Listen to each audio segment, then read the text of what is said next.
74 is a year that we cannot forget. Sorry. ৭৪-এর দুর্ভিক্ষ নিয়ে কথা বলতে যেয়ে এভাবেই কান্নায় ভেঙে পড়েন অন্তর্বর্তী সরকারের প্রধান উপদেষ্টা ও নোবেলজয়ী অর্থনীতিবিদ ডক্টর মোহাম্মদ ইউনূস।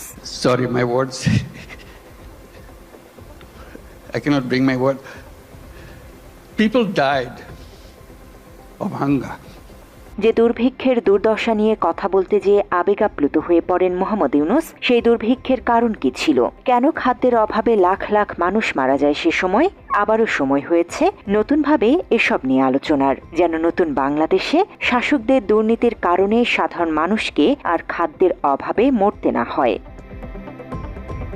৭৪-এর দুর্ভিক্ষের সময়কার বহুল পরিচিত চিত্র এটি। জেলেপাড়ার এক নারী বস্ত্রের অভাবে মাছ ধরার জাল পরে শরীর ঢেকে আছেন। এই ছবি প্রমাণ করে দুর্ভিক্ষে শুধু খাবারই নয়, পরনের কাপড় সহ জীবন ধারণের জন্য প্রয়োজনীয় সবকিছুরই ছিল বজ্র অভাব।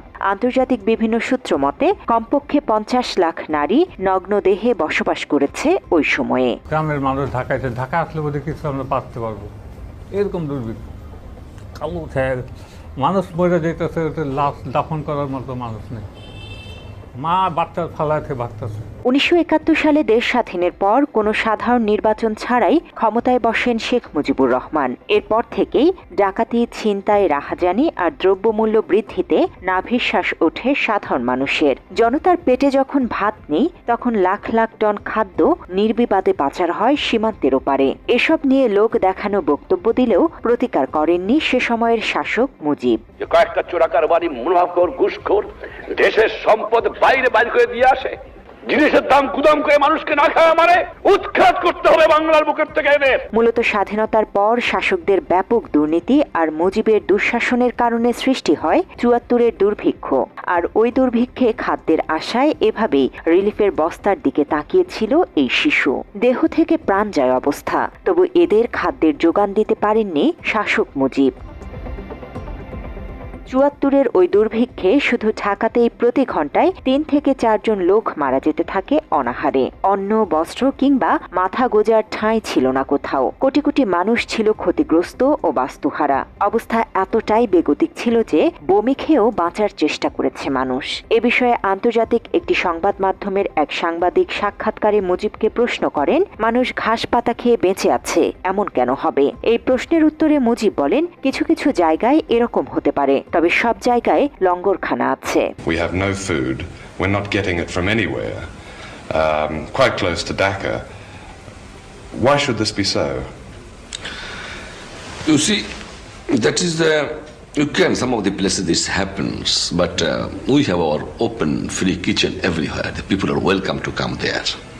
And they have come. সে সময়ে সরকারি হিসেবে বলা হয় ২৭,০০০ মানুষ মারা গেছে দুর্ভিক্ষে। তবে বিভিন্ন গবেষণা থেকে জানা যায় ওই দুর্ভিক্ষে ৪০ লাখের মতো মানুষ মারা যায়। না খেয়ে মানুষ মারা যাওয়ার সঠিক তথ্য অস্বীকার করেন Sheikh Mujib. We have already declared in the parliament that around 27,000 people have died by starvation and by disease. We have not hid anything from anybody. It's a fact, natural calamities. দুর্নীতিবাজ আওয়ামী লীগারদের সৃষ্ট এই দুর্ভিক্ষকে প্রাকৃতিক দুর্যোগ বলে চালিয়ে দেওয়ার পাশাপাশি মানুষ খাদ্য পাচ্ছে না এমন তথ্যকেও মিথ্যা হিসেবে উল্লেখ করেন Mujib. Many people, perhaps tens of thousands of people, are simply not getting food in this country. It's not correct. Then 27,000 people could not even die. The people expected that few millions people will die. By we have fought it. Sheikh Mujib ৭৪-এর দুর্ভিক্ষ নিয়ে মিথ্যাচার করলেও আন্তর্জাতিক বিখ্যাত ব্যক্তিবর্গ নানা সময়ে করুণ সত্য প্রকাশ করেছেন। নোবেল বিজয়ী ভারতের অমর্ত্য সেন তার প্রভার্টি অ্যান্ড ফেমিনেস বইয়ে ৭৪-এর দুর্ভিক্ষ নিয়ে লিখেছেন, সরকারি পর্যায়ে ব্যাপক দুর্নীতি ও রাজনীতিবিদদের লুটপাটে সাধারণ মানুষের জীবন দুর্বিষহ হয়ে পড়েছিল।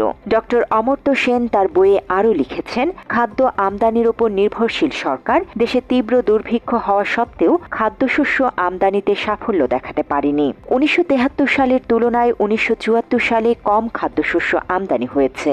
শুধু তাই নয়, বাংলাদেশের অর্থনীতির জন্য প্রয়োজনীয় ২ মাস সেপ্টেম্বর ও অক্টোবরে খাদ্য আমদানিতে ব্যাপক ঘাটতি ঘটেছিল।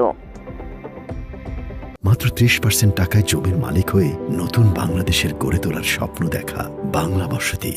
এছাড়া অমর্ত্য সেন তার বইয়ে আন্তর্জাতিক কূটনীতির প্রসঙ্গ তুলে ধরেন। তিনি বলেন, তখন কিউবাতে পাট রপ্তানি করার জন্য বাংলাদেশকে খাদ্য সহায়তা বন্ধ করে দেয় আমেরিকা। ওই সময় দেশটি বারবার পাট রপ্তানি বন্ধে চাপ প্রয়োগ করলেও সেটি উপেক্ষা করেছিল শেখ মুজিবুর রহমানের সরকার। অনেকেই মনে করেন সেটি ছিল ভুল বাণিজ্য ও পররাষ্ট্রনীতি। সেই সঙ্গে খাদ্যশস্যের সুষম বন্টনের অভাব এবং দুর্নীতি স্বজনপ্রীতি ভারতে চোরাচালানি ছিল দুর্ভিক্ষের অন্যতম কারণ। তবে দুর্নীতি নিয়ে প্রকাশ্যে বক্তব্য দিলেও রাষ্ট্রপ্রধান হওয়া সত্ত্বেও মানুষের পেটে খাদ্যের যোগান দিতে পারেননি মুজিব। এত চোরের চোর চোর কোত্থেকে যে পয়দা হয়েছে আমি জানি না, পাকিস্তানের সব নিয়ে গেছে, কিন্তু এই চোর চুপ ফিরে গেছে আমার কাছে। যেমনটা বলা হয়, ৭৪-এর দুর্ভিক্ষের অন্যতম একটা কারণ ছিল ভারতে চোরাচালান। আর এইসব চোরাচালানকৃত পণ্যের মধ্যে ছিল ধান, চাল, গম, পাট, যুদ্ধাস্ত্র, ঔষধ, মাছ, গরু, বনজ সম্পদ সহ প্রয়োজনীয় অনেক কিছুই। একটা নবগঠিত স্বাধীন দেশের সম্পদ ভারতে পাচার করা হতো কার স্বার্থে? কারা এসবের মদতদাতা ছিল? এসব প্রশ্ন জনমনে ঘুরলেও উত্তর মেলেনি আজ পর্যন্ত।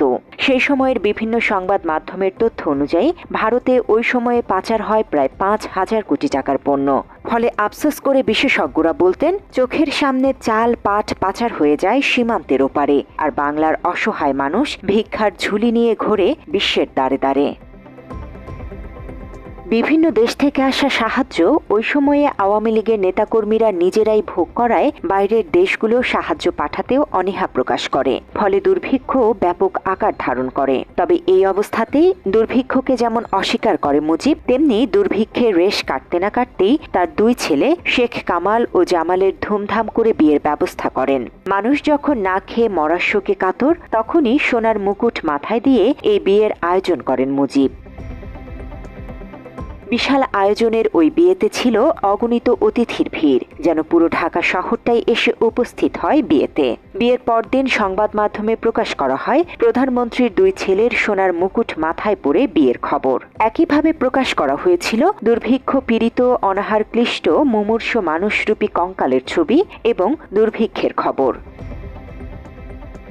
ব্যাপক দুর্নীতির কারণে ৭৪-এর দুর্ভিক্ষ সৃষ্টি হলেও আওয়ামী লীগ বরাবরই প্রাকৃতিক দুর্যোগ আর দাতা রাষ্ট্রগুলোর অনুদান না দেয়াকে দায়ী করেছে। দুর্নীতি, দুর্ভিক্ষ, ৭৫-এ বাকশাল কায়েম, এসব কারণে মুজিবকে উৎখাত করে একদল দেশপ্রেমিক সেনাবাহিনী। মেজর ডালিম বলছি, অদ্য সকাল হতে খন্দকার মুশতাক আহমদের বলিষ্ঠ নেতৃত্বে সামরিক বাহিনী ক্ষমতা দখল করিয়াছে। শেখ মুজিব ও তার খুনি দুর্নীতিবাজ সরকারকে উৎখাত করা হইয়াছে।